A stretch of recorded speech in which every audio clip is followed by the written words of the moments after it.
we are still on the set with Dan Davis from OneStanley Avenue in downtown Kingfield. OneStanley Avenue also has 3 Stanley Avenue next door, which is a beautiful bed and breakfast open all year round. But when Dan and I were just talking, we were just talking about he's been around here for a while. Not that you're like older or anything, but you've been coming to Sugarloaf since when? 1964.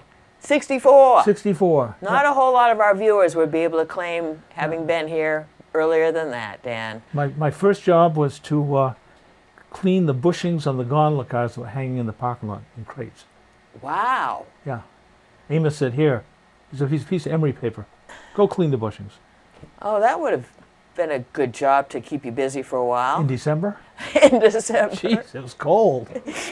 And there was definitely no complaining allowed, was there? No.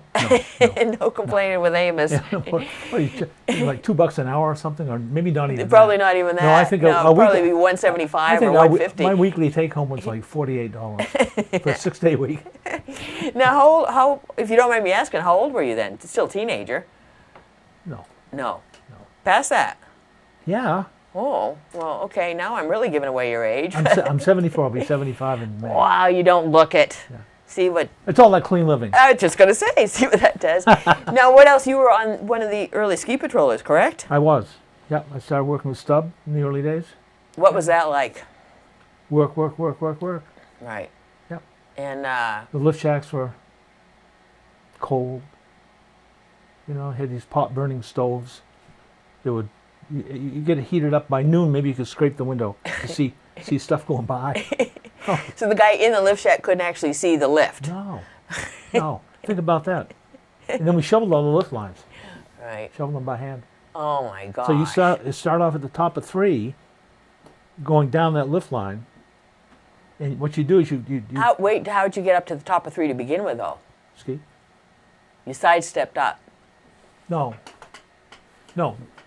The lift lines would get like this. Right. They would get like roller coasters. Yeah. So you get up there and you chop the top off and put it in the hole. Right. But all the time, T-bars are coming by you, going up and down. Yeah. So you get heads up. You're playing, pinball wizard. Right. Yeah. But on a big heavy snow day, how would you go about getting the T-bars going on a big heavy snow day? Would you pack them down first, or would you just start her up and then jump on it and have the first guy go and pack it down as you went, kind of thing? Sort of side slip and snowplow. All right. Yeah. So hard going, and no grooming at all in those days. None. Right. None. When did grooming come in? Oh God, I'm trying to think because they had a little fire called Sprite. Right.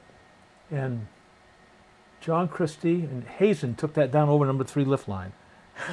And we watched it from the bottom because the whole mountain was just solid ice. On purpose? They were plowing it. Right. They were plowing it flat. Right. So John was in the front with a pitchfork. And you take the T-bars and put them to the side, and Hazen would plow down over. They would do every one of those. Oh, wow. And we were down there watching the whole thing. It was great. We never picked up another shovel. That's old school. That's cool. That's really old school. Yeah, that is old school. Yeah. What are some of the other interesting memories you have of working way back in the day? Stubb was always fun to work for, but it was hard work. It was hard work. As far as having patience and stuff like that, people busted their legs worse in those days, do you think? Because of the way the bindings were? You remember like compound fractures with people's bones sticking out of their ski pants and things like that? Spiral fractures. Hey. There weren't many people. Right. There were very few people skiing the mountains, so right. I'm not sure there were any more or less accidents. Right. Yeah. Relatively speaking. Relatively speaking. It's just a whole different scenario. You can't even really compare it, can you? No, you can't. No.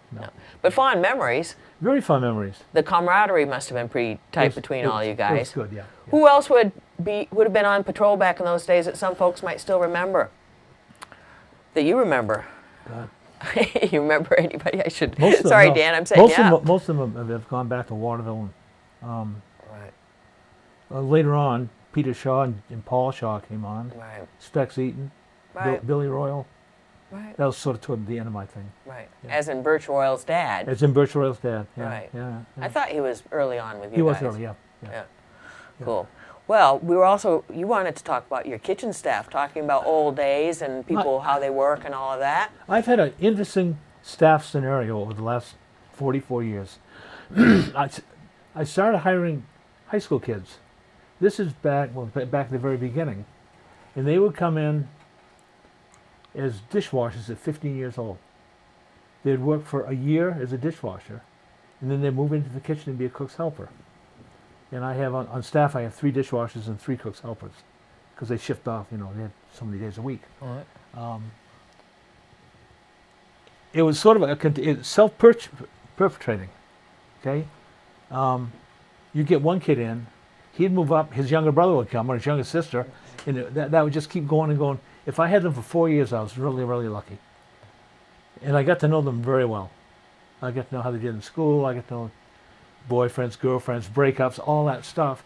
So it's like having all these kids, and I bet there've been a couple hundred kids go through my place. Wow. Yeah, and a lot of them come in with not having any idea what to do or how to do it. It's their first job. All right. And they leave That with, first job is always the hardest one to get, isn't it? and they leave with skills, and they leave self-confident. Yeah. It's kind of cool. Before they're even out of high school. Yes. Yeah. Yeah. That's huge, Dan. It's huge, and I guess I was mentoring before I knew what it was. All right. Yeah. It's community. Yeah. Good old I school mean, my community. first 2 dishwashers were Drew Stanley and Donald Trenton. Oh, there you go. So I'm into second generation. Doesn't get any more local than Trenton and Stanley in Kingfield, does it? I know. Yeah. Are you still, that trend doesn't exist anymore, or What does does- it still? Does that trend still exist? yeah, Are it you does. still? It does. Yeah. Right. Yeah. So even today, you're still hiring local No, kids? I'm into the Fenwick kids. Right. And all the Fenwick kids are moving through. Yeah. So you're going to be getting 4th generation kids here soon. No, I'm not. No, I'm not. But that is cool, and that just shows you how important small businesses are to small towns. Yeah. Because you don't get that opportunity in some other No. circumstances, do No. you? No. Well, good for you, Dan. I mean, in the front of the restaurant, you'll have jazz and contemporary music playing for the restaurant, and out in the kitchen, you'll have like Zach Brown, Alan Jackson, J.J. Cale will be playing. And so we have fun. We have a lot of fun. That's neat. Yeah. And you've got that place dialed in after all these years. You're able to make renovations. So you went from being working in the back of a house to now you're working in a place that's made just for what you want to do. That's right. there. We built that new kitchen 10 years Yeah. ago. It's And beautiful. It's spectacular. Yeah, Yeah. proud of you. Yeah, Well, thank good for you, Dan. And if anybody hasn't been to OneStanley, make sure this is the year you check it out. And if you haven't been lately, make sure you pay them a visit again. Well, thank you. Like We me. hope you come down. Now, before